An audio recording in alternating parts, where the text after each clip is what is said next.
où l'on apprend qu'une carte n'est pas le territoire et où l'on se questionne: le mot chien peut-il mordre? En 1459, naissait à Venise la Mappa Mundi du moine Camaldule Fra Mauro. Réalisée sur un parchemin circulaire d'environ 2 mètres de diamètre, elle fut envoyée à son commanditaire, le roi Alphonse V de Portugal, souverain affairé à la mise en œuvre de la récente exploration du monde dans laquelle se lançaient les Européens après la chute de Constantinople, cette catastrophe qui interdit désormais le commerce avec l'Inde est catée, par voie terrestre, dont la célèbre route de la soie. Merveilleuse cartographie des connaissances de l'époque, compilation des savoirs venus des 4 coins de l'Europe et de l'Asie, ravissante érudition, à laquelle manque pourtant un petit quelque chose: le Nouveau Monde, les Amériques. Une carte n'est pas le territoire, nous enseigne Alfred Korzybski, le concepteur de la logique nona, la logique non aristotélicienne. À l'évidence, la carte de Fra Mauro n'est pas le territoire, la Terre. À l'évidence, il y manque le Nouveau Monde. Et pourtant, chacun à l'époque se montre fort satisfait de cette remarquable carte. L'Europe et l'Afrique y figurent, l'Asie y figure. Mais point de Nouveau Monde. Le Nouveau Monde existe, il est sur le territoire, mais pas sur les cartes. Ces représentations géographiques du territoire. De même, nos représentations et structurations mentales sont des cartes qui nous rendent intelligible le contenu dénué de sens qu'est le réel, mais qui ne le représentent pas à l'identique. Le réel est son double, pointe le philosophe Clément Rosset, un réel reflété dans un miroir déformant nos représentations mentales. Un double bien utile, mais piégeux. Un chien mord, mais le mot chien ne mord pas, nous affirme encore Korzybski. Le mot chien est une carte qui représente cet être vivant, ce territoire que nous nommons ainsi. Mais si à coup sûr ce territoire peut mordre, sa représentation cartographique, le mot chien, en est bien incapable. Il existe pourtant un autre plan de pensée où l'affirmation de Korzybski perd son mordant.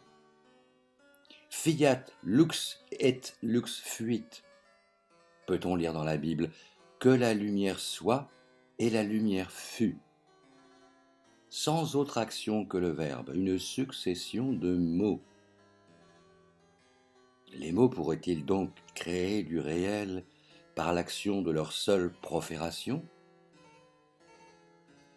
Sur un autre plan de pensée que celui de la carte et du territoire, le mot chien pourrait-il désormais mordre? De la rencontre entre ces 2 angles de réflexion apparemment paradoxaux, celui de Korzybski et celui de la Bible, nous pouvons à présent déduire que selon l'univers de considération mentale envisagé, d'une part carte et territoire, et de l'autre profération autoréalisante, performative, selon, disions-nous, l'univers de considération mentale que nous retenons, le mot chien semble bel et bien mordre et simultanément ne pas mordre. En cela, il vérifie, à l'insu de Korzybski, l'un des points de la logique non aristotélicienne qui lui est chère. Il déjoue le principe de non-contradiction la proposition P et sa contradictoire non P sont également vraies. En marketing, la proposition P de Korzybski s'actualise ainsi. La Mappa Mundi établie postule une dichotomie entre marketing stratégique et marketing opérationnel de la mise en action. Il y a d'un côté l'Europe et l'Afrique du marketing stratégique et de l'autre l'Asie du marketing opérationnel. Entre les deux, un océan. Un océan jusqu'ici vide, exempt d'une troisième composante impensée du marketing, un nouveau monde du marketing.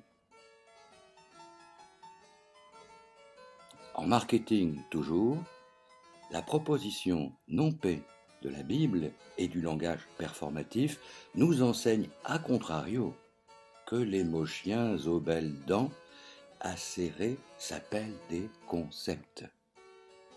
Bien dressés, bien troussés, ils ont le pouvoir de faire jaillir la lumière sans autre action que leur profération.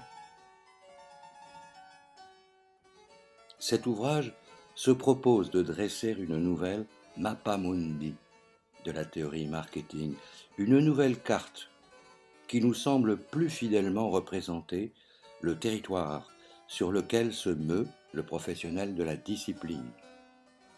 Un nouveau monde qui postule qu'entre les grandes orientations stratégiques et la mise en action marketing, il existe un autre monde, celui de la conception de l'offre et de ses attributs, celui qui s'organise autour de la formulation du juste concept, celui encore qui se focalise sur l'élaboration difficile du positionnement et de ses conséquences en interrelation, le marketing mix. Un marketing de la conception, un nouveau monde du marketing, fin prêt à mordre dans les marchés de ses belles dents. Thierry Triand-Desmarais, Paris, le 25 octobre 2014.